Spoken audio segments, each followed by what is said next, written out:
Matthew chapter 26. When Jesus had finished saying all these things, he said to his disciples, "As you know, the Passover is 2 days away, and the Son of Man will be handed over to be crucified." Then the chief priests and the elders of the people assembled in the palace of the high priest, whose name was Caiaphas, and they plotted to arrest Jesus in some sly way and kill him, but not during the feast, they said, or there may be a riot among the people. While Jesus was in Bethany, in the home of a man known as Simon the leper, a woman came to him with an alabaster jar of very expensive perfume, which she poured on his head as he was reclining at the table. When the disciples saw this, they were indignant. "Why this waste?" they asked. "This perfume could have been sold at a high price and the money given to the poor." Aware of this, Jesus said to them, "Why are you bothering this woman? She has done a beautiful thing to me. The poor you will always have with you, but you will not always have me. When she poured this perfume on my body, she did it to prepare me for burial. I tell you the truth. Wherever this gospel is preached throughout the world, what she has done will also be told in memory of her."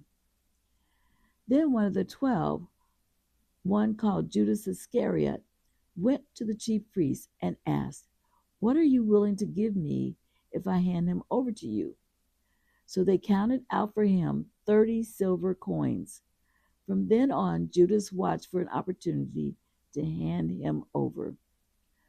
On the first day of the Feast of Unleavened Bread, the disciples came to Jesus and asked, "Where do you want us to make preparations for you to eat the Passover?" He replied, "Go into the city to a certain man and tell him, 'The teacher says, my appointed time is near. I am going to celebrate the Passover with my disciples at your house.'" So the disciples did as Jesus had directed them and prepared the Passover. When evening came, Jesus was reclining at the table with the 12. And while they were eating, he said, "I tell you the truth, one of you will betray me." They were very sad and began to say to him one after the other, "Surely not I, Lord."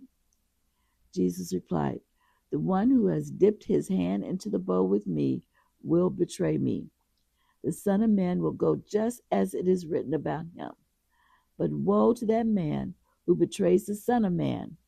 It would be better for him if he had not been born." Then Judas, the one who would betray him, said, "Surely not I, Rabbi." Jesus answered, "Yes, it is you." While they were eating, Jesus took a bread, gave thanks, and broke it, and gave it to his disciples, saying, "Take and eat. This is my body." Then he took the cup, gave thanks, and offered it to them, saying, "Drink from it, all of you. This is my blood of the covenant, which was poured out for many for the forgiveness of sins. I tell you, I will not drink of this fruit of the vine from now on till that day when I drink it anew with you in my Father's kingdom."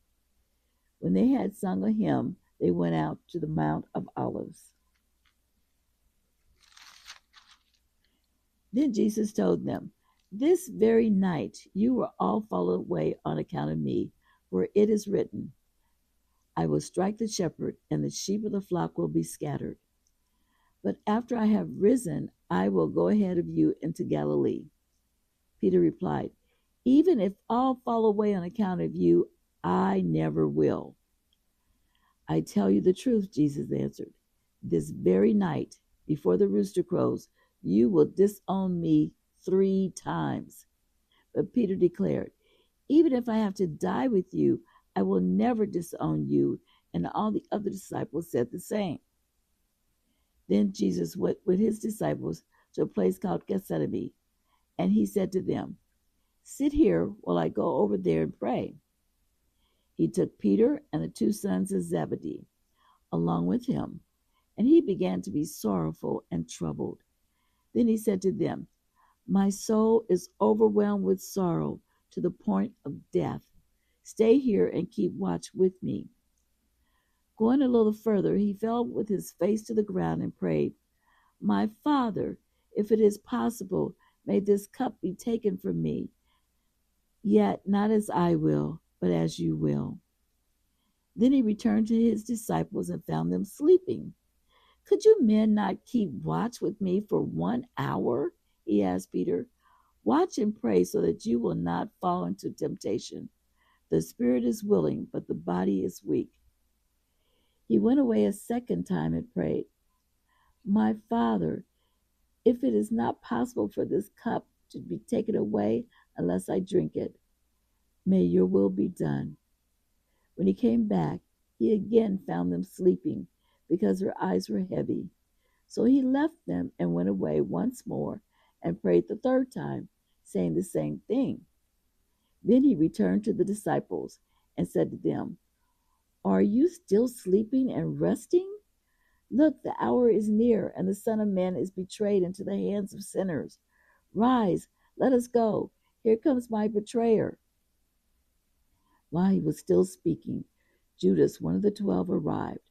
With him was a large crowd, armed with swords and clubs, sent from the chief priests and the elders of the people. Now the betrayer had arranged a signal with them. "The one I kiss is the man. Arrest him." Going at once to Jesus, Judas said, "Greetings, Rabbi," and kissed him. Jesus replied, "Friend, do what you came for." Then the men stepped forward, seized Jesus, and arrested him.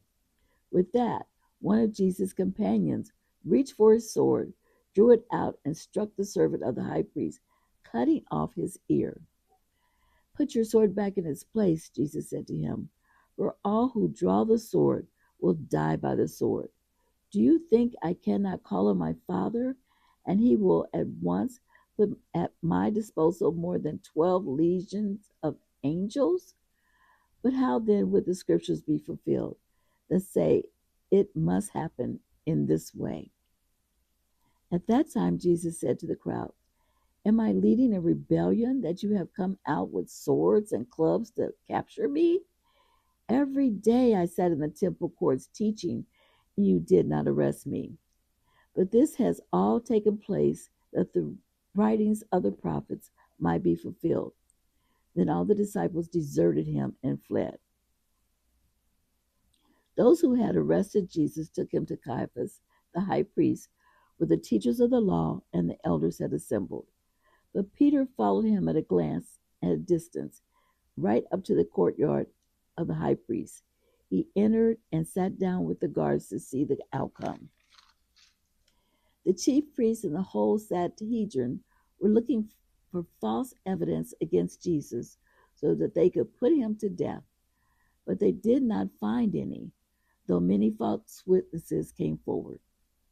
Finally, 2 came forward and declared, "This fellow said, 'I am able to destroy the temple of God and rebuild it in 3 days.'"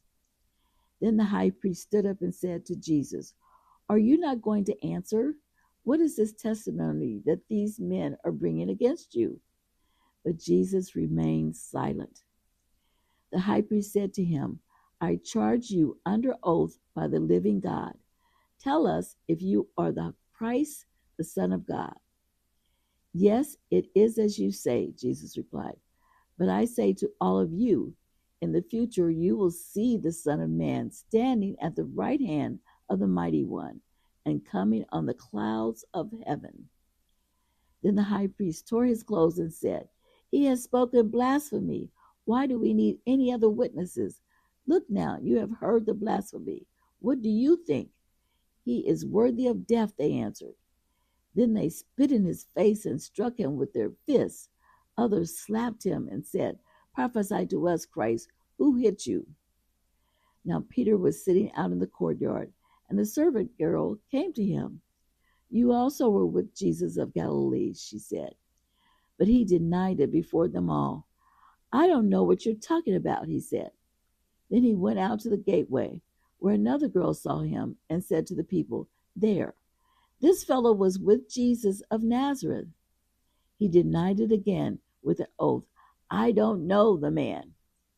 After a little while, those standing there went up to Peter and said, Surely you are one of them, for your accent gives you away. Then he began to call down curses on himself, and he swore to them, I don't know the man. Immediately a rooster crowed. Then Peter remembered the word Jesus had spoken. Before the rooster crows, you will disown me 3 times. And he went outside and wept. This is the end of Matthew chapter 26.